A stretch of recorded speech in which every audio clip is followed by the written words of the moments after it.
na vile mmesikia walikuwa, asante, ngoja kidogo, vile mmesikia hapa, sisi tulikuwa upande ya KANU na Moi,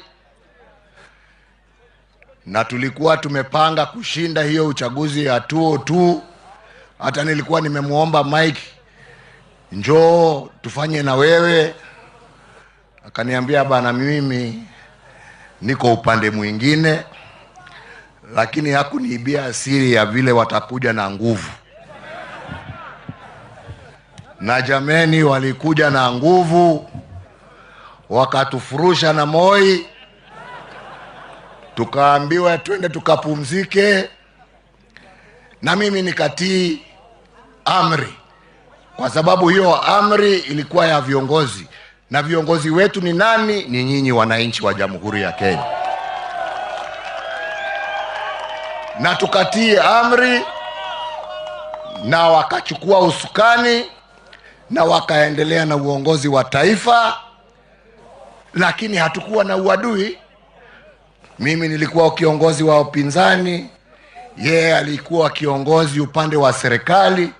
Maofisi yetu ilikuwa karibu kule bunge, na mara kwa mara tulikuwa tunatembeleana maofisi, tunajuliana hali, tunaongea ya kitaifa, na tunaendelea pamoja. Na ndipo niko hapa kwa hiyo heshima.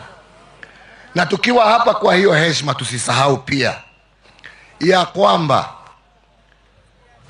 kijana wa Malwa na viongozi ambao wameketi nyuma yangu, wakina Charity, wakina Martha Karua na wengine, walijitolea kwa hali na mali kupigania demokrasia ya taifa letu, uhuru wa Wakenya, kuwa wana haki ya kujichagulia viongozi wanaopenda.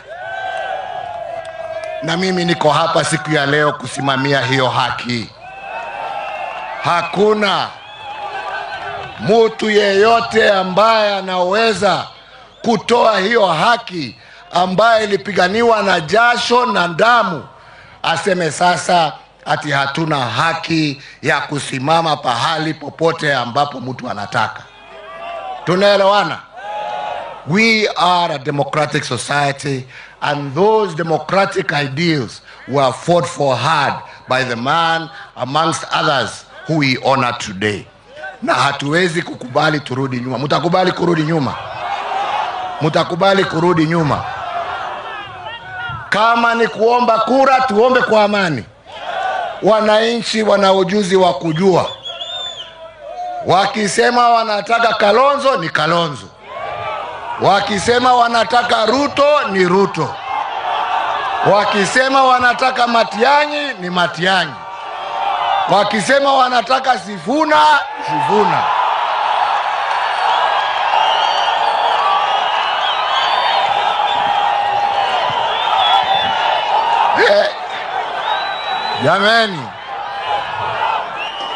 Jameni, chungeni. Mimi sitaki kuitwa sponsor bana. Mimi sitaki mambo mingi. Mimi nimesema ya kwamba chaguo ni la nani? Chaguo ni la nani? Na hakuna haja ya kulazimisha Mkenya yeyote kwenda upande huu au upande huu. Wakenya watajichagulia wenyewe. Na mimi naomba viongozi wa kisiasa, tuende kwa wananchi kwa amani. Tuhubiri yale ambaye tuko naye kwa amani. Hii mambo ya kuzuia wengine kufanya mikutano, ya kufanya nini ni kurudisha Kenya nyuma. Na tunataka kusonga mbele. Kama unataka kura, omba kwa unyenyekevu. Wananchi watakupatia ama wakunyime. Hata mimi niliomba na nikanyimwa. Nikarudi tena nikaomba nikapewa. Ama ni namna gani? Na watu wasiseme ya kwamba yale ambaye nasema mimi naingilia siasa. Mimi sina haja na kiti yeyote. Tunaelewana? Mimi nashukuru Mungu kwa ile miaka amenipea kuwa kwa uongozi, na nawashukuru wa Kenya kwa kunipatia hiyo nafasi. Hii nafasi sasa ni ya wengine, na Wakenya wenyewe ndio wataamua ni nani. Lakini wajue ya kwamba, unajua kila mtu anaweza kusema anataka, lakini Mungu anaamua ni mtu mmoja peke yake. Wakitaka mema, wajaribu kutafuta njia ya kuungana, watembee pamoja na waheshimiane.